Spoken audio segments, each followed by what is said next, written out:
Ang revenue naman for the supply of services shall be only recognized on a straight-line basis over the specified period of the services unless an alternative method better represents the stage of completion of the transaction. When the outcome of a transaction involving the rendering of services can be estimated reliably, revenue associated with the transaction shall be only recognized by reference to the stage of completion of transactions at the reporting date.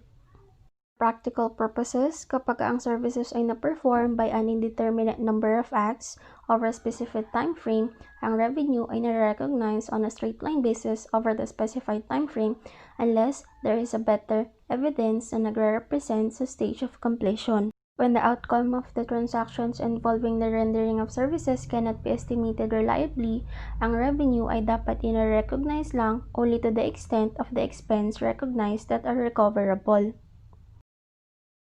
The revenue arising by the use of other entities of asset yielding interest, royalties, and dividends shall be recognized when it is probable that the economic benefits or service potential associated with the transaction will flow to the entity, and the amount of the revenue can be measured reliably.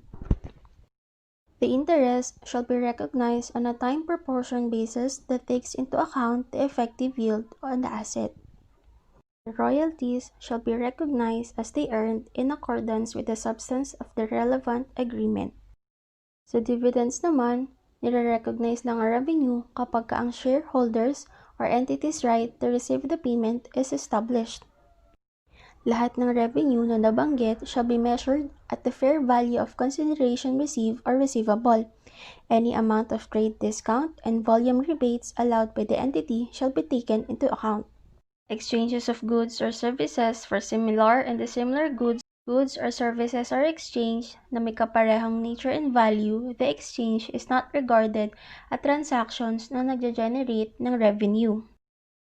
However, kapag ang goods na nabenta or yung services na na-render in exchange for the similar goods or services, the exchange is regarded as a transaction na nagge-generate ng revenue. The revenue is measured at the fair value of goods or services adjusted by the amount of any cash or cash equivalents transferred. Kapag ang fair value ng goods or services na natanggap cannot be measured reliably, the revenue is measured at the fair value of goods given up adjusted by the amount of any cash or cash equivalent transferred.